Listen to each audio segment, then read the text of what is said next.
प्यारे बच्चों, चलिए हम स्टार्ट करते हैं संख्या पद्धति। क्या होती है संख्या पद्धति, इसके बारे में समझते हैं। नंबर सिस्टम जिसको हम बोलते हैं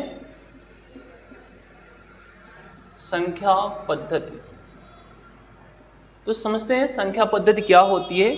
हमें इसमें ये जानना है कि संख्याएं कितनी होती हैं, कौन कौन संख्याएं होती हैं, तो उन सभी संख्याओं के बारे में हमें इसमें अध्ययन करना है। तो सबसे पहले हमें जैसे हमने ये लिखा संख्या पद्धति, तो हमें सबसे पहले समझना चाहिए कि संख्या क्या होती है। हमने संख्या बार बार सुना होगा कि संख्या क्या होती है, नंबर क्या होते हैं,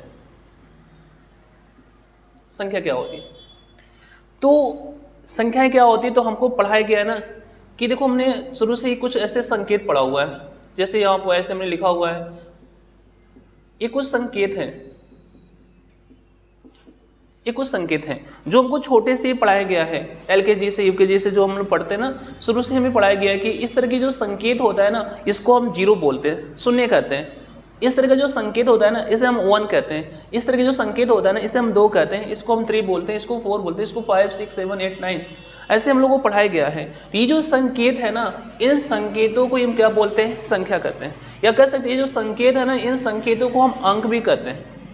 कुल कितने अंक है यहाँ पे, तो 0 से लेकर के 9 तक कुल 10 अंक है यहाँ पे, कुल 10 अंक है।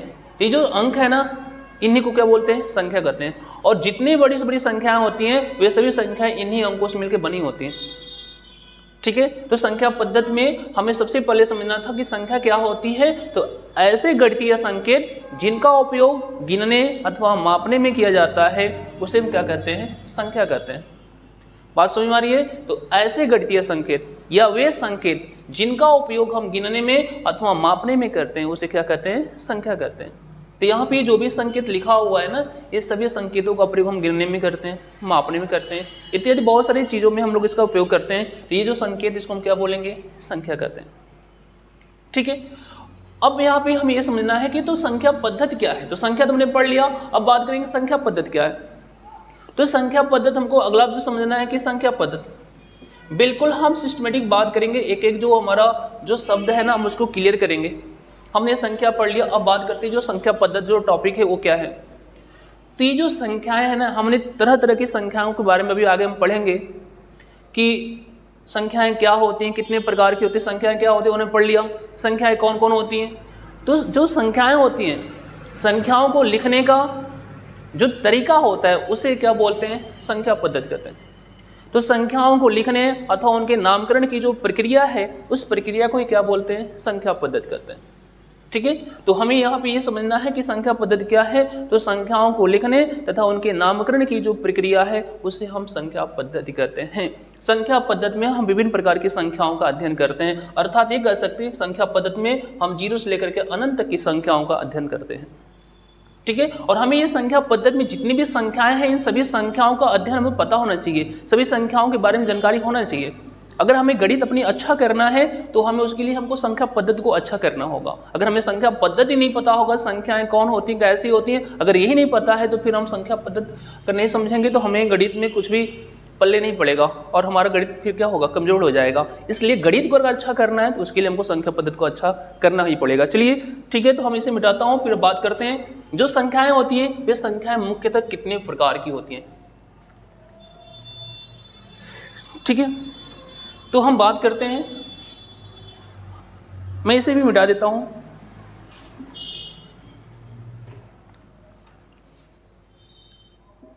नंबर्स, संख्याएं।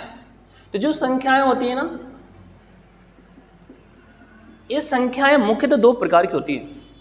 संख्याएं मुख्यतः कितने प्रकार की होती हैं, संख्याएं मुख्यतः 2 प्रकार की होती है। मैं इस तरह से बना के बताता हूं। तो एक होती है क्या, real numbers, real numbers, Hindi में बोलेंगे इसको वास्तविक संख्याएं, वास्तविक संख्याएं। एक होती है इमेजिनरी नंबर्स, इमेजिनरी नंबर्स, काल्पनिक संख्याएं, काल्पनिक संख्याएं। तो कोई पूछे ना कि संख्याएं कितने प्रकार की होती है, तो हम बताएंगे कि संख्याएं मुख्यतः दो प्रकार की होती हैं। एक होती है वास्तविक संख्याएं और एक होती है कौन सी, काल्पनिक संख्याएं। अब हम यहाँ पे समझने की वास्तविक संख्याएं क्या होती हैं। तो जो वास्तविक संख्याएं होती है ना, हम पहले बात करेंगे जो वास्तविक संख्याएं ना, ये दो प्रकार की होती हैं। एक होता है कौन, एक होता है परिमेय और एक होता है अपरिमेय। एक को कहेंगे परिमेय संख्या या कह सकते हैं इसको परिमेय संख्याएं, और एक होती है अपरिमेय संख्याएं। अपरिमेय संख्याएं, परिमेय संख्याओं को बोलते हैं रेशनल नंबर्स। रेशनल नंबर्स इसको बोलते हैं इरेशनल नंबर्स। Irrational numbers. तो अब हम यहां से वास्तविक संख्या की बात कर सकते हैं कि सभी परिमेय तथा अपरिमेय संख्याओं के समूह को क्या कहते हैं, वो वास्तविक संख्या कहते हैं। तो पहले तो हम ये कह सकते हैं जो वास्तविक संख्याएं होती है दो प्रकार की होती है, एक होती है परिमेय संख्या और एक होती है अपरिमेय संख्या।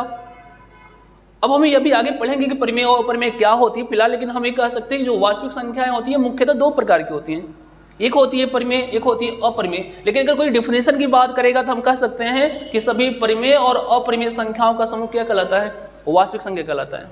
और जो वास्तविक संख्याएं होती है ना, वास्तविक संख्याओं के समुच्चय को हम किससे दिखाते हैं, आर से दिखाते हैं। और इसका जो समूह होगा इसको आर से या समुच्चय भी बोल सकते हैं। तो इसका जो समुच्चय उसको आर से दिखाते हैं और इसमें क्या आएगा, सभी परिमेय तथा अपरिमेय, सभी परिमेय तथा अपरिमेय, अपरिमेय संख्याओं का समुच्चय क्या कहलाता है, वास्तविक संख्या कहलाता है, जिसको हम आर से डिनोट करते हैं। आर का मतलब हो गया सभी वास्तविक संख्याएं। ठीक है, अब हम बात करते हैं, अभी हम यहाँ पे थोड़ा सा इसको रोकेंगे, अब समझते हैं हम यहाँ पे काल्पनिक संख्याएं क्या होती हैं। तो काल्पनिक संख्याओं को समझने के लिए ना हम यहाँ पे एक चीज समझते हैं। जैसे मान लो कि कोई एक इक्वेशन है, हमने यहाँ पे जैसे x² + 4 = 0। अब x² + 4 = 0, तो यहाँ से x² की वैल्यू कितना आएगा, -4। अब यहाँ पे x² = -4 आएगा, तो अगर हम यहाँ से स्क्वायर रूट को इधर भेजेंगे तो x = √-4। तो फिर क्या यहाँ पे हम समझेंगे क्या √-4 की कोई वैल्यू होती है क्या? तो जितनी भी वास्तविक संख्याएं होती है उसमें ऐसा कोई भी संख्या नहीं है कि जो √-4 की वैल्यू आ जाए। या हम इसको इससे पहले हम यहाँ पे समझें कि जैसे x² = -4 है, तो क्या ऐसा एक भी वास्तविक संख्या है क्या जिसका स्क्वायर करें तो -4 आएगा? मन में आ रहा होगा -2, भाई -2 का स्क्वायर तो प्लस का 4 होता है। -2 का स्क्वायर मतलब -2 × -2 कितना आएगा, प्लस का 4, माइनस माइनस प्लस हो जाएगा और 2 दूनी 4 हो जाएगा। तो इसका मतलब -2 का स्क्वायर तो 4 होगा नहीं, -4 तो होगा नहीं। तो फिर ऐसा कौन सी संख्या होगा जिसका स्क्वायर करने पे -4 आएगा? तो कोई भी वास्तविक संख्या नहीं होती है। तो जब कोई भी नहीं होती तब फिर क्या करेंगे, इस स्क्वायर को इधर भेज देंगे, यहाँ से x = कितना हो जाएगा, √-4। और अब यहाँ पे जो संख्या मिली है ऐसे संख्याओं क्या बोलते हैं, ऐसे संख्याओं को बोलते हैं क्या, इमेजिनरी नंबर्स बोलते हैं। तो यहाँ पे हम ये कर सकते हैं the square root of all negative numbers is called imaginary numbers. अर्थात हिंदी में अगर बोलें तो कहेंगे वे सभी अर्थात ऐसे बोलेंगे कि सभी ऋणात्मक संख्याओं के वर्गमूल को क्या कहते हैं, काल्पनिक संख्याएं। अपनी भाषा में बोलना चाहें तो कहेंगे अगर कोई संख्या माइनस चिन्ह के साथ करणी में लिखी गई है तो ऐसे संख्याओं को क्या कहते हैं, काल्पनिक संख्या कहते हैं। अर्थात जैसे मान लो करणी -1, करणी -2, करणी -3, करणी -4, करणी -5, ये जो संख्याएं हैं ना, इन संख्याओं को क्या बोलते हैं, काल्पनिक संख्या। यानी इस तरह की अगर कोई भी संख्याएं लिखी गई हो तो ऐसे संख्याओं को क्या बोलते हैं, काल्पनिक संख्या कहते हैं। और इसके बारे में हमको 11th में पढ़ना है और भी आगे जाएंगे तो हमें BSc इत्यादि में इसको पढ़ने को मिलेगा। तो जो काल्पनिक संख्याएं होती हैं हमें क्या बताना है कि सभी ऋणात्मक संख्याओं के वर्गमूल को काल्पनिक संख्याएं कहते हैं। अर्थात अगर ये एक वास्तविक संख्या है, अगर कोई ए एक वास्तविक संख्या है, तो अगर इस ए को माइनस चिन्ह के साथ करणी में लिख लेंगे तो इसको हम क्या बोलेंगे, इसको हम बोलेंगे काल्पनिक संख्या। जैसे मान लो -2 ये एक वास्तविक संख्या है, लेकिन अगर हम माइनस करणी में 2 लिखेंगे ये कौन सी कहलाएगा, ये कहलाएगा काल्पनिक संख्या। ये तो वास्तविक है, ये वास्तविक है, परंतु ये क्या कहलाएगा, ये काल्पनिक कहलाएगा, ये काल्पनिक कहलाएगा। हम ऐसे अगर बात करें माइनस करणी में 2 ये कौन संख्या है, तो बोलेंगे वास्तविक संख्या है। ये वास्तविक है। अभी हमने यहाँ पे पढ़ा, अभी हम यहाँ पे समझेंगे कि परिमेय और अपरिमेय क्या होती है, लेकिन फिलहाल यहाँ पे करने में जो एक अपरिमेय संख्या है, लेकिन माइनस बाहर लगा हुआ है, माइनस बाहर लगेगा तब भी वो क्या कहलाएगा, वास्तविक। अगर माइनस अंदर लग जाएगा, कर्णिक अंदर लग जाएगा, तब क्या कहलाएगा, काल्पनिक कहलाएगा। बात समझ में आ रही है? ठीक है, अब बात करते हैं हम यहाँ पे। तो यहाँ पे ये जो काल्पनिक संख्याएं होती है, अभी फिलहाल हमको यहाँ पे इतना ही समझना है कि अगर कोई संख्या माइनस चिन्ह के साथ करनी में लिखी गई हो तो ऐसे संख्याओं को काल्पनिक संख्या कहते हैं। ठीक है, अब हम बात करते हैं वास्तविक संख्याएं। तो मैंने बताया कि जो वास्तविक संख्याएं होती हैं ये मुख्यतः दो प्रकार की होती हैं, एक होती है परिमेय संख्या, एक होती है अपरिमेय संख्या। अब हम एक एक करके समझते हैं परिमेय संख्याएं क्या होती हैं। तो जो परिमेय संख्याएं होती है ना, वे संख्याएं जो p/q के फॉर्म में हो या वे संख्याएं जिसे p/q के फॉर्म में लिख सकते हैं, ऐसे संख्याओं को क्या बोलते हैं, परिमेय संख्याएं कहते हैं। परिमेय संख्या अर्थात कह सकते हैं वे संख्याएं जो जिसे p/q के रूप में लिखा जा सकता है, अथवा वे संख्याएं जो p/q के रूप में होती हैं उन्हें परिमेय संख्याएं कहते हैं। शर्त ये है इसका जो q है ना ये जीरो नहीं होना चाहिए, यानी जो हर है ना ये जीरो नहीं होना चाहिए। हम ये कह सकते हैं कि अंश बटे हर, अंश बटे हर, अंश बटे हर के रूप में कोई संख्याएं अगर लिखी गई हो या जिन संख्याओं को अंश बटे हर के रूप में लिख सकते हैं, ऐसे संख्याओं को क्या बोलते हैं, परिमेय संख्या कहते हैं। परिमेय संख्या कहते हैं। शर्त यह है कि जो इसका हर है वो जीरो नहीं होना चाहिए। बात समझ में आ रही है? तो जैसे बात करें 2/3, ये क्या है, ये एक परिमेय संख्या है। 5/6 ये परिमेय संख्या है। हम बात करें 2 क्या है, एक परिमेय संख्या है। 2 को परिमेय संख्या क्यों कह रहे हैं, क्योंकि 2 को हम 2/1 लिख सकते हैं। हम बात करें 0 क्या है, तो कहेंगे 0 भी एक परिमेय संख्या है। तो क्यों, कैसे, तो 0 को 0/1 तो लिख सकते हैं ना, और 0/1 लिख सकते हैं तो फिर क्या हो गया, ये अंश हो गया, ये हर हो गया। तो हमने कहा कि जिन संख्याओं को अंश बटे हर के रूप में लिख सकते हैं ऐसे संख्याओं को परिमेय संख्याएं कहते हैं, या वे संख्याएं जो अंश बटे हर के रूप में होती हैं उन्हें परिमेय संख्या कहते हैं। तो बातें समझ में आ रही है? तो परिमेय संख्या की बात अगर हमको समझना हो तो ऐसे समझेंगे।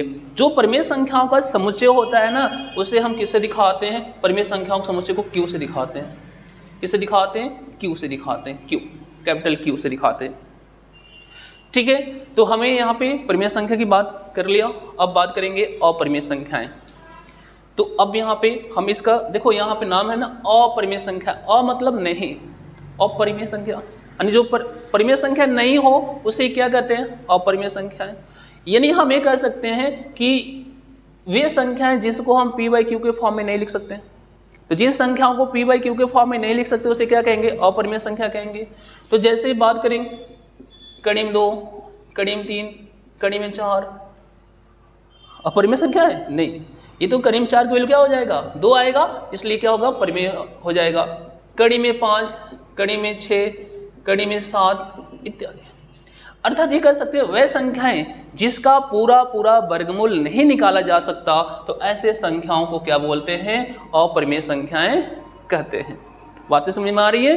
तो हमें अपरिमेय की बात करना हो तो कहेंगे वे संख्याएं जो परिमेय नहीं होती हैं उन्हें अपरिमेय कहते हैं। अर्थात वे संख्याएं जिन्हें हम p/q के फॉर्म में नहीं लिख सकते उन्हें हम क्या कहते हैं, अपरिमेय संख्याएं कहते हैं।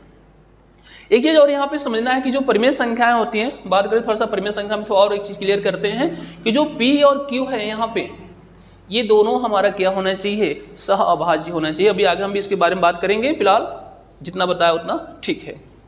तो ये हमारा नंबर सिस्टम में हमने नंबर्स के बारे में पढ़ लिया। फिर नंबर्स मुख्यतः कितने प्रकार की होती हैं, 2 प्रकार की होती हैं, वास्तविक और दूसरा काल्पनिक। फिर वास्तविक संख्याएं, वास्तविक संख्याएं मुख्यतः 2 प्रकार की होती हैं, परिमेय और अपरिमेय। अब हम बात करेंगे परिमेय संख्याएं कितने प्रकार की होती हैं। अब हम इसके एक एक के बारे में पढ़ते हैं, ठीक है। तो फिलहाल हम इसको यहाँ तक मिटाते हैं, फिर आगे हम समझते हैं कि जो परिमेय संख्याएं होती हैं वे कितने प्रकार की होती हैं और उसके क्या क्या शर्त हैं।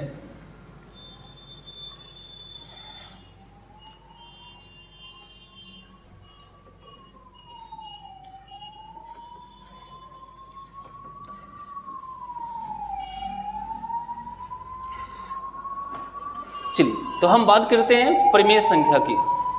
तो मैं यहाँ से फिर से लिखता हूँ परिमेय संख्या या परिमेय संख्याएं।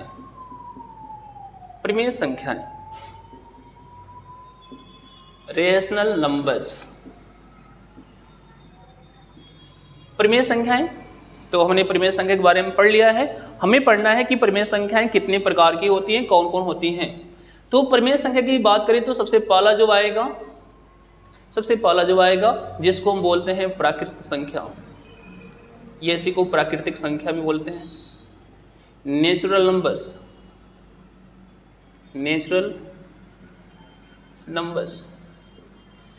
प्राकृत संख्या, ठीक है। तो प्राकृत संख्याएं क्या होती हैं?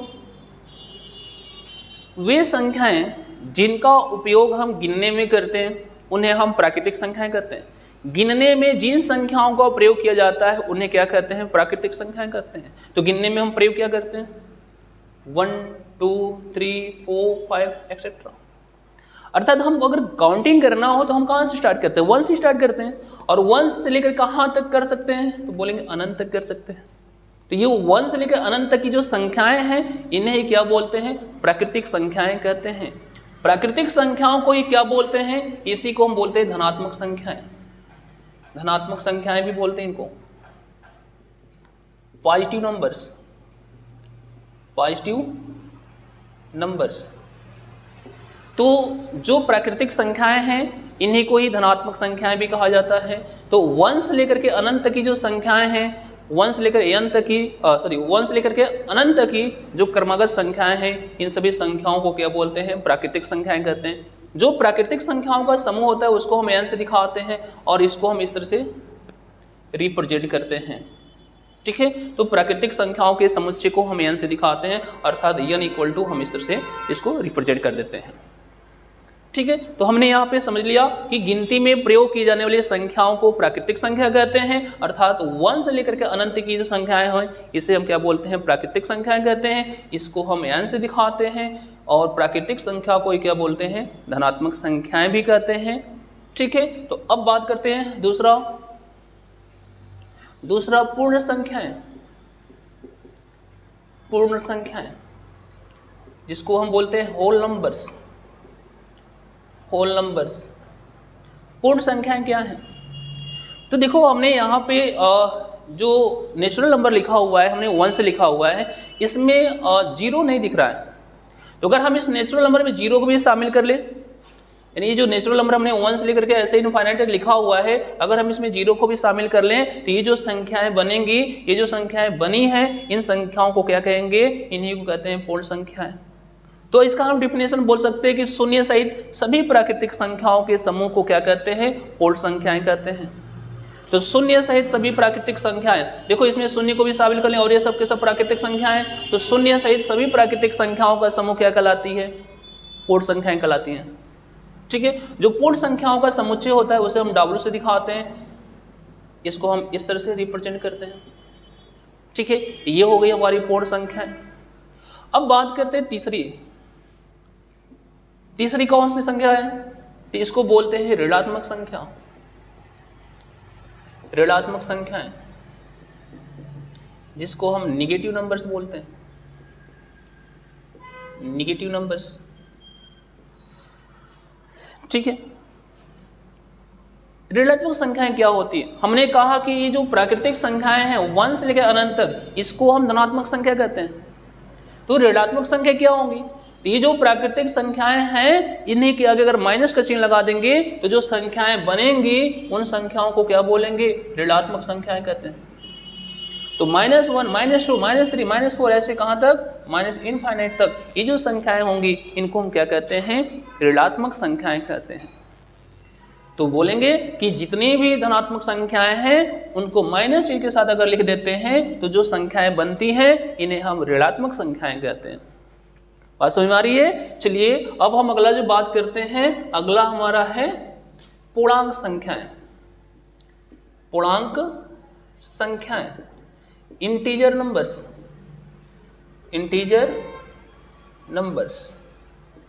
पूर्णांक संख्याएं क्या होती हैं? तो पूर्णांक संख्या में क्या होती है कि 0 भी आता है, पॉजिटिव भी आता है, निगेटिव भी आता है। अर्थात ये जो पॉजिटिव नंबर है, ये जो निगेटिव नंबर है और ये 0 है, शून्य सहित अगर हम इन सभी संख्याओं को लिख लेते हैं तो ये जो संख्याएं होती हैं उन्हें क्या कहते हैं? पूर्णांक संख्याएं कहते हैं। यानी कह सकते हैं कि शून्य सहित सभी धनात्मक संख्याएं और सभी ऋणात्मक संख्याएं। तो शून्य सहित इधर की संख्याएं धनात्मक हैं, इधर की संख्याएं क्या है, ऋणात्मक हैं। तो सभी शून्य सहित सभी धनात्मक और सभी ऋणात्मक संख्याओं का जो समूह है, इन सभी संख्याओं को क्या बोलते हैं, पूर्णांक संख्या कहते हैं। जब भी पूर्णांक की बात आए तो पूर्णांक में याद होना चाहिए कि पूर्णांक संख्याओं में धनात्मक संख्याएं भी होती हैं, ऋणात्मक होती है, जीरो भी होती हैं।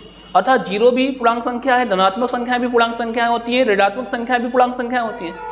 तो पूर्णांक संख्या की जब बात करें तो हमको समझ लेना है कि जीरो सहित सभी धनात्मक और सभी ऋणात्मक संख्याओं का जो समूह होता है उसे हम पूर्णांक संख्याएं कहते हैं। पूर्णांक संख्याओं को आई से या इसको जेड से दिखाते हैं और इस तरह से हम इसको रिप्रेजेंट करते हैं। यहाँ बीच माइनस 3 छूट गया है।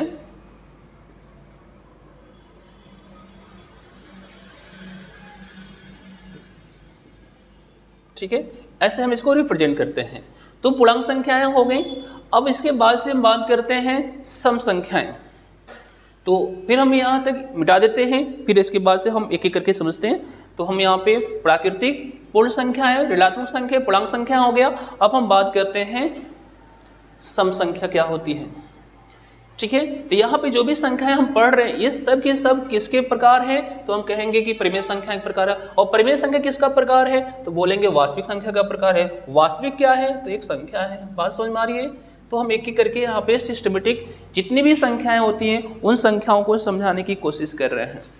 तो पूर्णांक की बात अगर बात करेंगे तो अगला जो आएगा उसको बोलेंगे सम संख्याएं। सम संख्याएं, इवन नंबर्स, इवन नंबर। सम संख्याएं क्या होती हैं, तो सम संख्या की बात करें तो क्या वे संख्याएं जो 2 से पूरा पूरा कट जाए। ये तो सबको पता है कि जो 2 से पूरा पूरा कट जाए ना, ऐसे संख्याओं को सम संख्या कहते हैं। तो 2 से पूरा पूरा कट जाने वाली संख्या को क्या बोलते हैं, सम संख्या कहते हैं। जैसे 2, 4, 6, 8 एंड सो ऑन, ये सभी संख्याएं क्या कहलाएंगी, सम संख्याएं कहलाएंगी। ठीक है, तो सम संख्या की जब बात आए तो कहेंगे कि 2 से पूरा पूरा कट जाने वाली संख्याओं को सम संख्या कहते हैं। ठीक है, चलिए अब बात करते हैं, अगला हमारा है विषम संख्या। विषम संख्या, ऑड नंबर्स। ऑड नंबर्स, विषम संख्याएं क्या होती हैं, तो विषम संख्याएं हमने बोला कि जो 2 से पूरा पूरा कट जाए उसे सम संख्या कहते हैं। तो अब इसी का उल्टा विषम, तो कहेंगे जो संख्याएं 2 से पूरा पूरा ना कटे। तो 2 से पूरा पूरा ना कटे, 2 से पूरा पूरा ना कटे, तो ऐसे संख्याओं को क्या कहते हैं, विषम संख्या। तो जो भी संख्या अभी हमने पढ़ा हुआ है 1 से लेकर अनंत तक की, उसमें से हमें ये देखना है कौन कौन संख्याएं हैं जो 2 से नहीं कटेंगी। तो हम उसमें देखेंगे तो पाएंगे 1, 3, 5, 7, 9, 11, 13 ऐसे बहुत सारे संख्याएं मिलेंगी और ये सभी संख्याएं क्या कहलाएंगी, विषम संख्या कहलाएंगी। तो वे संख्याएं जो 2 से पूरा पूरा नहीं कटेंगी। आप इसमें देख सकते हैं कोई भी संख्या 2 से पूरा पूरा नहीं कटेगी, इसलिए इन संख्याओं को क्या बोलेंगे, विषम संख्या कहते हैं। ठीक है, अब अगली जो संख्या है, तो अगली संख्या बात करेंगे तो उसको बोलते हैं भाज्य। पहले हम अभाज्य की बात करते हैं। अभाज्य संख्या, प्राइम नंबर्स। हमें यहाँ पे जितनी भी संख्याएं पढ़ा रहे बच्चे, हम इन सबको अच्छे से पता होना चाहिए और हमें जितनी भी संख्याएं हैं इनका गहन अध्ययन होना चाहिए, तभी हमें इससे जितने भी रिलेटेड क्वेश्चन आएंगे वो हमको आसानी से समझ में आ जाएंगे। ठीक है, चलिए अभाज्य संख्याएं। अभाज्य संख्याएं क्या होती हैं, तो कहेंगे अभाज्य। देखिए अभाज्य का अ मतलब होता है नहीं, अभाज्य मतलब विभाजित होना। वे संख्याएं जो किसी से भी विभाजित ना हो, किसी से मतलब यहाँ पे यह है कि 1 को और स्वयं को छोड़ करके जो किसी अन्य संख्या से ना कटे, ऐसे संख्याओं को कहते हैं अभाज्य संख्याएं। वे संख्याएं जो स्वयं और 1 को छोड़ करके, किसको छोड़ना है, स्वयं यानी खुद की संख्या से, और 1 स्वयं और 1 को छोड़ करके किसी अन्य संख्या से ना कटे, ऐसे संख्याओं को क्या कहते हैं, अभाज्य संख्याएं कहते हैं। अब जैसे हम यहाँ पे बात करें कुछ संख्या जिसमें लिख रहा हूँ 1 2 3 4 5 6 ऐसे, हमने यहाँ पे बहुत सारी संख्याएं लिख दिया, और भी लिख देता हूँ यहाँ पे 6 7 8 9 बहुत सारे लिख दिया। पहली बात यहाँ पे जो 1 लिखा हुआ है, 1 न तो भाज्य न तो अभाज्य, इसलिए हम यहाँ पे 1 की तो बात नहीं करेंगे। 1 ये न तो भाज्य है और न तो क्या है, अभाज्य है, इसलिए 1 को छोड़ देंगे। अब बात करते हैं यहाँ से, तो बताओ 2 किससे कटेगा? 2 से कटेगा और 1 से कटेगा क्या? इसके अलावा किसी अन्य से कटेगा क्या? नहीं कटेगा। इसका मतलब मैंने कहा कि जो स्वयं से कट जाए और 1 से कट जाए, ऐसे संख्या को क्या बोलते हैं? अभाज्य। तो यहाँ पे ये 2 से कट रहा है, यानी खुद से कट रहा है, और 1 से कट रहा है, इसलिए क्या है? एक अभाज्य है। बात करें 3 किससे कटेगा? 3 से कटेगा, और किससे कटेगा? 1 से कटेगा, और किसी से कटेगा क्या? 3 नहीं, इसलिए भी क्या कहलाएगा? अभाज्य कहलाएगा। 4 किससे कटेगा? 4 2 से भी कटेगा, 4 से भी कटेगा, 1 से भी कटेगा, इसका मतलब ये अभाज्य नहीं है। 5 किससे कटेगा? 5 की अगर बात करें तो 5 किससे कटेगा? इसे हटा देता हूँ। 5 कटेगा 5 से, और किससे कटेगा? 1 से, और किसी से 5 कटेगा? नहीं कटेगा, इसका मतलब ये भी कौन सी संख्या हुआ? अभाज्य हुआ। हम बात करते हैं 6 का। 6 किससे कटेगा? 6 से भी कटेगा, 1 से भी कटेगा, 2 से भी कटेगा, 3 से भी कटेगा, इसका मतलब क्या हुआ? कि ये अभाज्य नहीं है। तो इसको हटाओ, यहाँ से छोड़ते हैं, इसको समझते हैं। 7 को देखो तो किससे कटेगा? 7 से कटेगा और 1 से कटेगा, इसका मतलब 7 कौन सी संख्या है? अभाज्य संख्या। तो यहाँ पे याद रखना है कि स्वयं और 1 को छोड़ करके किसी दूसरे से ना कटे। अगर कटी तो स्वयं से कट जाए, यानी खुद की संख्या से कट जाए, और 1 से कट जाए, तभी उसको क्या बोलेंगे? अभाज्य कहेंगे, अन्यथा उसको अभाज्य नहीं कहेंगे। तो बात समझ आ रही है? तो यहाँ से अगर हम छांटेंगे तो क्या मिल जाएगा? 2 मिलेगा, 3 मिलेगा, 5 7 ऐसे बहुत सारी संख्याएं मिल जाएंगी, और ये सभी की सब कौन सी संख्याएं हैं? अभाज्य संख्याएं हैं। यहाँ पे सबसे एक क्वेश्चन आता है कि सबसे छोटी अभाज्य संख्या कौन है? तो कहेंगे 2, सबसे छोटी अभाज्य संख्या। और 2 एक ऐसी अभाज्य संख्या है जो क्या है? सम भी है। तो अगर आता है सम अभाज्य संख्या की बात करें तो किसकी बात करेंगे? 2 की बात करेंगे। तो 2 कैसी संख्या है? 2 एक सम अभाज्य संख्या है। ठीक है, अब हम बात करते हैं दूसरा भाज्य संख्या की। भाज्य संख्याएं, कंपोजिट नंबर, कंपोजिट नंबर्स, भाज्य संख्याएं। तो भाज्य संख्याएं क्या होती हैं? तो अभी यहाँ पे देखा, इसी का डिफिनेशन, इसी का उल्टा करना है। हमने यहाँ पे कहा कि जो स्वयं और 1 को छोड़ के किसी से ना कटे, अब कहेंगे जो स्वयं से भी कटे, 1 से भी कटे, और किसी अन्य से भी कट जाए, तो ऐसे संख्याओं को क्या कहते हैं? ऐसे संख्याओं को भाज्य संख्याएं कहते हैं।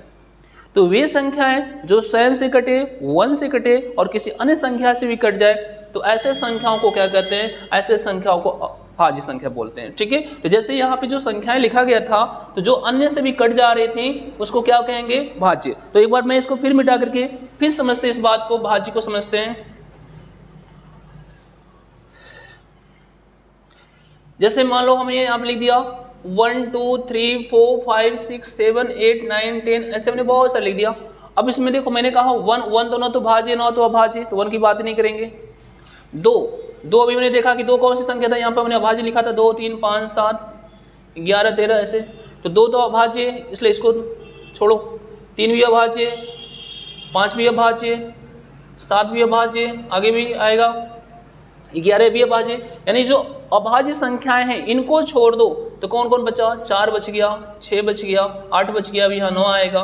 तो यहाँ पे जो 4 है, 6 है, 8 है, 9 है, यानी यहाँ बात करें कि 4 6 9 सॉरी 8 भी यहाँ आएगा, 8 9 10 12 एंड सो ऑन, यानी 4 6 8 9 10 12 इत्यादि जो संख्याएं हैं, ये सभी संख्याएं क्या कहलाएंगी? भाज्य संख्याएं कहलाएंगी। क्यों? क्योंकि ये संख्याएं देखो खुद से भी कटेगी, 1 से भी कटेगा, किसी अन्य से भी कट रहा है। ये संख्या खुद से भी कटेगा, 1 से भी कटेगा, किसी अन्य से भी कट रहा है। यानी वे संख्याएं जो स्वयं से कटे, 1 से भी कटे, किसी तीसरे से भी कट जाए, तो ऐसे संख्याओं को क्या कहते हैं? भाज्य संख्याएं कहते हैं। तो यहाँ पे एक चीज और यहाँ पे क्वेश्चन आता है, सबसे छोटी भाज्य संख्या कौन है? सबसे छोटी भाज्य संख्या 4 है। ठीक है, क्योंकि ये संख्या जो है खुद से कटता है, 1 से भी कटता है और किसी अन्य से भी कट रहा है, यानी 2 से भी कट जा रहा है, तो इसलिए संख्या क्या कहलाएगी? भाज्य संख्या कहलाएगी। अब यहाँ पे एक चीज और हमको बचा हुआ है, उसको करना है, हमको पढ़ना है सह अभाज्य संख्याएं, को प्राइम नंबर्स। तो मैं यहाँ पे लिख देता हूँ सह अभाज्य संख्याएं, अभाज्य संख्याएं, को प्राइम नंबर्स, को प्राइम नंबर्स। ठीक है बच्चे, यहाँ पे जो नंबर सिस्टम मैंने पढ़ा रखा है ना, ये नंबर सिस्टम हमको 9th में पढ़ना था, 10th में पढ़ना है, और आगे आप किसी कंपटीशन में अगर आप बैठते हैं तो हर कंपटीशन में अगर मैथ्स आता है तो वहाँ पे नंबर सिस्टम से क्वेश्चन जरूर आते हैं, और मैथ्स अच्छा करना है तो उसके लिए हमको नंबर सिस्टम तो अच्छा करना ही होगा, और हमें जितनी भी संख्याएं होती हैं उन सभी संख्याओं के बारे में क्लियर जानकारी तो होना ही चाहिए। ठीक है, तो अब बात करते हैं सहअभाज्य संख्या का, ये इसका लास्ट टॉपिक है। तो अब यहाँ पे सहअभाज्य संख्याएं क्या होती हैं, तो बात करें कि जैसे मान लेते हैं यहाँ पे हम ना कुछ संख्याएं लिखते हैं, जैसे मान लो हमने लिखा ना 5 और 12 लिख दिया, ये दो संख्याएं लिखा हुआ है। तो 5 और 12 दो संख्या लिखा है ना, तो इसमें देखेंगे कि 5 से कटेगा और 1 से कट जाएगा, जबकि 12 जो है 2 से कटेगा, 3 से कटेगा, 4 से कटेगा, 6 से कटेगा, और 12 से खुद कट जाएगा, 1 से भी कट जाएगा। यानी हम ये देख रहे हैं कि जो संख्याएं 12 को काट रही हैं ये संख्याएं 5 को नहीं काटेंगे, और जो संख्याएं 5 को काटेंगे वो 12 को नहीं काटेंगे। तो ऐसी दो संख्याएं जो किसी एक ही संख्या से ना कटे, तो ऐसी संख्याओं को क्या कहते हैं, सहअभाज्य संख्याएं। तो इसको हम डेफिनेशन के रूप में कह सकते हैं संख्याओं का ऐसा जोड़ा, संख्याओं का ऐसा जोड़ा जो किसी एक ही संख्या से ना कटे, अर्थात संख्याओं का ऐसा जोड़ा जिसके गुणनखंड में एक के अलावा कोई अन्य संख्या गुणनखंड ना मिले, तो ऐसे संख्याओं को क्या कहते हैं, सहअभाज्य संख्याएं कहते हैं। हम बात करें 12 और 25, 12 और 25 ये क्या है, जो संख्या 12 को काटेगी वो 25 को नहीं काटेगी, और जो 25 को काटेगी वो 12 को नहीं काटेगी, तो ये संख्याएं क्या कहलाएंगी, सहअभाज्य कहलाएंगे। तो संख्याओं का ऐसा जोड़ा, या कह सकते हैं अगर हम 12 के गुणनखंड करें 2 दूनी 4 3 12, 25 का करेंगे तो क्या आएगा 5 गुणे 5। अगर हम यहाँ पे 1 को भी शामिल कर लेते हैं तो मैंने कहा 1 के अलावा कोई एक के अलावा संख्या 1 के अलावा कोई अन्य संख्या उभयनिष्ठ गुणनखंड ना मिले, तो ऐसे संख्याओं के जोड़े को या ऐसी संख्याओं को क्या कहते हैं, एक दूसरे के सहअभाज्य संख्याएं कहते हैं। तो बहुत सारे ऐसे पेयर बन जाएगा, 5 12 12 25 इत्यादि बहुत सारी संख्याएं ऐसे बन जाएंगी जो एक दूसरे क्या कहलाएंगी, सहअभाज्य कहलाएंगी। ठीक है, तो प्यारे बच्चे हमें यहाँ पे एक बार फिर से समझते हैं नंबर सिस्टम में। हमने नंबर सिस्टम क्या होता है, तो मैंने इसको बिल्कुल बेसिक से समझाया था। सबसे पहले मैंने कहा कि जो नंबर सिस्टम में लिखा हुआ उसमें जो एक शब्द लिखा हुआ है संख्या, फिर बात करेंगे पद्धति, तो संख्या क्या होता है, मैंने कहा कि ऐसे संकेत जिनका उपयोग गिनने में, मापने में इत्यादि में किया जाता है उसे हम क्या कहते हैं, संख्या कहते हैं। मैंने कहा कि जो अंकगणित होती है, अंकगणित में कुल 10 संख्याएं होती हैं, ये जो 0 से लेकर के 9 तक की जो 10 संकेत हैं, इन संकेतों को अंक कहते हैं, और बड़ी से बड़ी संख्याएं इन्हीं संकेतों से मिलकर बनी होती हैं। ठीक है, अब यहाँ पे जितनी भी संख्याएं होती हैं उनको जो लिखने का जो तरीका है, उस तरीका को क्या बोलते हैं, संख्या पद्धति कहते हैं। फिर हमने बताया कि जो संख्याएं होती हैं वे संख्याएं मुख्यतः कितने प्रकार की होती है, 2 प्रकार की होती है। एक होता है वास्तविक संख्या, एक होती है काल्पनिक संख्याएं। वास्तविक संख्या के मैंने बारे में बात कहा तो कहा कि जो वास्तविक संख्याएं होती हैं ये भी 2 प्रकार की होती हैं, मुख्यतः 2 प्रकार की, एक परिमेय और एक अपरिमेय।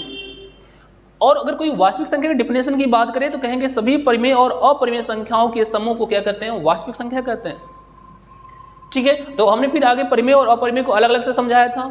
अब बात करते हैं कि जो काल्पनिक संख्या होती हैं, काल्पनिक संख्या क्या होती हैं, तो काल्पनिक संख्या मैंने बताया कि ऐसी संख्याएं जो माइनस चिन्ह के साथ करणी के अंदर लिखी गई हों, माइनस चिन्ह के साथ करणी के अंदर लिखी गई संख्याओं को क्या कहते हैं, काल्पनिक संख्याएं कहते हैं। तो फिर उसके बाद से हमने परिमेय संख्याएं कितने प्रकार की होती हैं हमने एक एक करके समझा, प्राकृत संख्याएं, पूर्ण संख्याएं, ऋणात्मक संख्याएं, फिर उसके बाद पूर्णांक संख्याएं, फिर उसके बाद से सम, विषम, भाज्य, अभाज्य, फिर उसके बाद से सहअभाज्य। तो ऐसे हमने बहुत सारी संख्याओं को पढ़ लिया, अर्थात कह सकते जो भी संख्याएं हमने पढ़ा हुआ है ये सभी संख्याएं हम संख्या पद्धति के अंतर्गत पढ़ते हैं। ठीक है, तो हमने यहाँ पे संख्या पद्धति में जितनी भी संख्याएं होती हैं हमने उन सभी संख्याओं के बारे में डिस्कस कर दिया, हमने बता दिया। ठीक है, बाकी इसके बाद के अगले टॉपिक में हम इसके बाद की जो भी आएंगे उसको हम नेक्स्ट वीडियो में समझते हैं।